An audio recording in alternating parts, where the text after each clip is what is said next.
दोस्तों आज की घटना प्रतापगढ़ की है। जहां एक औरत के गलत कदम ने हंसते खेलते परिवार को शमशान बना दिया। कहते हैं ना कि जब इंसान की नीयत डोलती है और चाल फिसलती है तो फिर उसे सही रास्ते पर लाना नामुमकिन हो जाता है।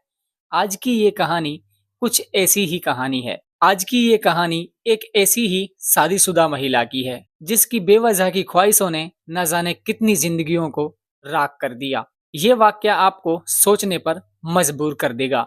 दोस्तों मेरा नाम है आर्यन और आप देख रहे हो आर्यन हिंदुस्तानी यूट्यूब चैनल। ये रोंगटे खड़े कर देने वाली वारदात उत्तर प्रदेश के प्रतापगढ़ जिले की है। यहाँ अंतु थाने इलाके में एक गांव है पारा हमीरपुर। इसी गांव के रहने वाले हैं 35 साल के दिनेश मौर्य। दिनेश अपने परिवार का पेट पालने के लिए अपने घर से दूर मुंबई में हाड़ तोड़ मेहनत करते थे और मजदूरी कर कर वो अपने घर का पेट पाल रहे थे। घर पर उनकी 40 साल की पत्नी शिवपति देवी और उनके 4 बच्चे थे। 3 बेटियां वंशिका, रितिका और अर्पिता शहर में रहकर पढ़ाई और काम करती थी, जबकि घर पर शिवपति के साथ उसका 14 साल का इकलौता बेटा आरव रहता था। दिनेश का पुराना घर जर्जर हो चुका था, इसीलिए गांव में नया मकान का काम चल रहा था। बात 16 मार्च 2026 की सुबह की है। करीब 10 बज रहे थे। मजदूर सेटरिंग के काम के लिए दिनेश के घर पहुंचते हैं। उन्होंने बाहर से शिवपति को आवाज दी, पर घर पर सन्नाटा पसरा था। जब कोई जवाब नहीं मिला तो वो सीधा उसी मकान के अंदर घुस गए जिस मकान में काम चल रहा था। लेकिन अंदर कदम रखते ही उसकी चीखें निकल गई। सामने चारपाई पर माँ और बेटे की खून से लथपथ लाश पड़ी थी। मजदूरों का शोर सुनकर पूरा गांव वहां पर इकट्ठा हो गया और जो ये खबर है वो आग की तरह पूरे गांव में फैल गई। शिवपति और उसके मासूम बेटे आरव की रात के अंधेरे में बेरहमी से हत्या कर दी गई थी। मौके पर पहुंची पुलिस ने देखा कि दोनों के सिर पर किसी भारी चीज से प्रहार किया गया है, जैसे कि सिर को ईंट या फावड़े से कुचला गया हो। रोती बिलखती बेटियां भी घर पर पहुंचती हैं, जिनका रोना देखकर हर किसी की रूह कांप जाए। शुरुआत में तो शक की सुई पड़ोस के रहने वाले राजकुमार मौर्य पर गई, क्योंकि साल 2021 से जमीन को लेकर दोनों परिवारों में विवाद चल रहा था और एक बहुत बड़ी रंजिश चल रही थी।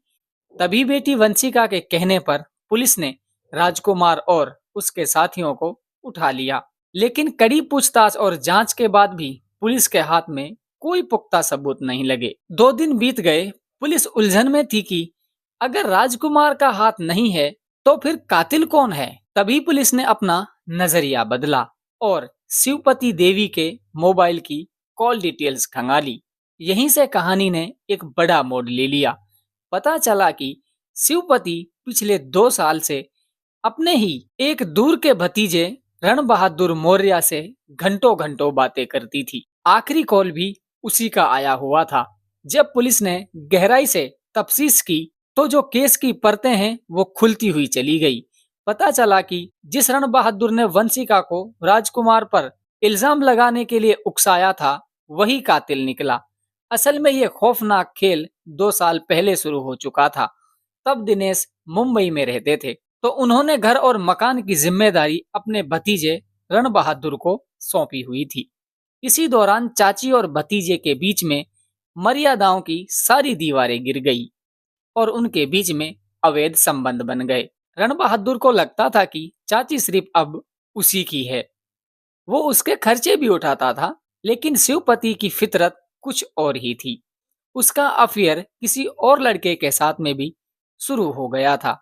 एक दिन रण बहादुर ने शिवपति को वीडियो कॉल किया और उसने उसको किसी और से बात करते हुए देख लिया था।